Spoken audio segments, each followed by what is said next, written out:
Hey, Mike, just wondering if you can assess the special teams performances so far. I'm sure that it's not the start you wanted to get off to, and kind of what's going on there, and what do you see happening in the immediate future? Yeah, it's not even close, to be honest with you, Mary Kay. We're not playing at the expectation level that obviously I've set for this unit, for the guys have set for themselves. We take a lot of pride in special teams with the Cleveland Browns, and we obviously haven't covered kicks anywhere near like we covered them a year ago. And, a lot of the same guys have come back. We had some new faces in there, but I think we need to, obviously, we're going to continue to challenge people because that's our philosophy. But at the end of the day, we got to cover a heck of a lot better.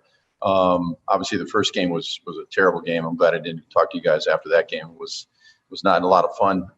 We didn't play well. We hurt our football team in numerous areas.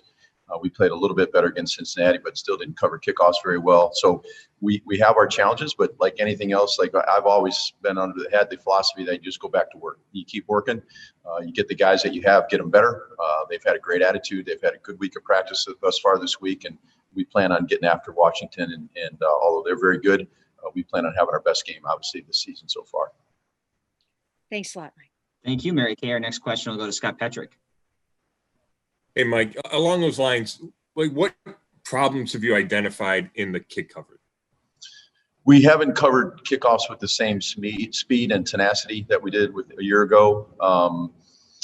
We've lost leverage where we did lose leverage last year. We haven't tackled well like we tackled well a year ago. Does that mean we need some reps under our belt before we get going? That's no excuse. Everybody's in the same boat. No one had preseason games this year, so we'll never use that as an excuse. We just have to play better. We have to play faster. We have to play more aggressive. We have to use our hands. We got to keep leverage. We got to do the little things better than we've obviously been doing thus far in order to be a weapon for this football team. Thanks. All right, thank you for that one, Scott. Next question will go to Marla Ridnour. Yeah, Coach, I just wondered if you could – how did you assess Parkey after I know his kickoffs were a little short too? Just wondered if you can give an overall view of how he did. I mean, he made his PATs. That was a start. That was huge. Could he kick off better? Sure. He had a couple of nice ones. The one out of bounds is unacceptable. We'll never accept that. That was a mistake. Other than that, I thought he kicked off okay. Good enough for us to win with. And like I said, his PATs all went right down the middle. Protection was good. Snap and hold were good, and we got to keep going in that direction. Thanks. Thanks, Marla. Nate Ulrich, you're up.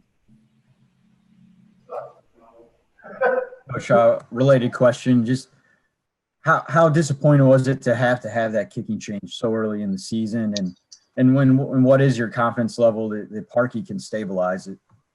Yeah, the thing about Cody is very smooth. He's very accurate. He's a veteran guy that's been there before. That's why we brought him in on the practice squad to give us that stability. But I was very disappointed, to be honest with you.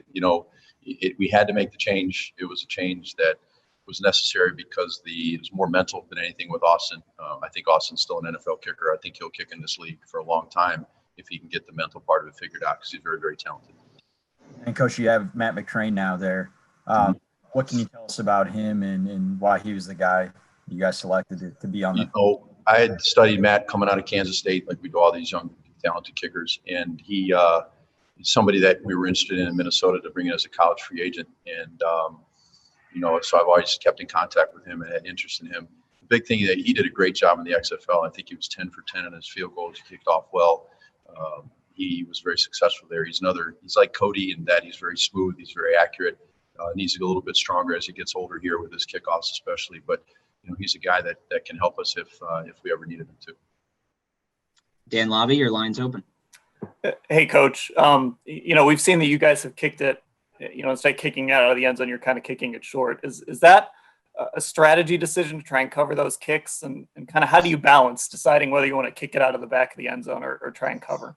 Yeah, that was our philosophy all of last year, if you guys recall. I mean, we were very good at it, and we felt like we were the best kickoff team in the NFL a year ago. And we wanted to start that way this year, and Baltimore got us with one good return, and obviously Cincinnati got us with a couple. I think it's more of a situational thing. Right now, we've got to get our confidence back on kickoff, so we're still going to challenge people, but we got to pick and choose our spots. Thanks. Thanks, Dan. Back to Scott Petrick. Hey, Mike, I know we've talked about onside kicks before. But I'm curious, when you see that Dallas one the other day, what teaching points you use for your guys? Well, our guys know that the ball has got to go 10 yards before the kicking team can touch it.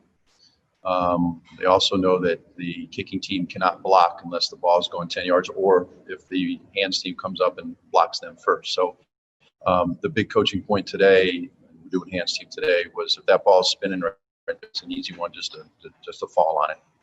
And that's exactly what we would do. And I know that's a tough situation. That was a tough play. And the crazy thing is Atlanta had played great on special teams the whole day, and they're going to be remembered for that one play. They stopped 2 fakes. They covered well.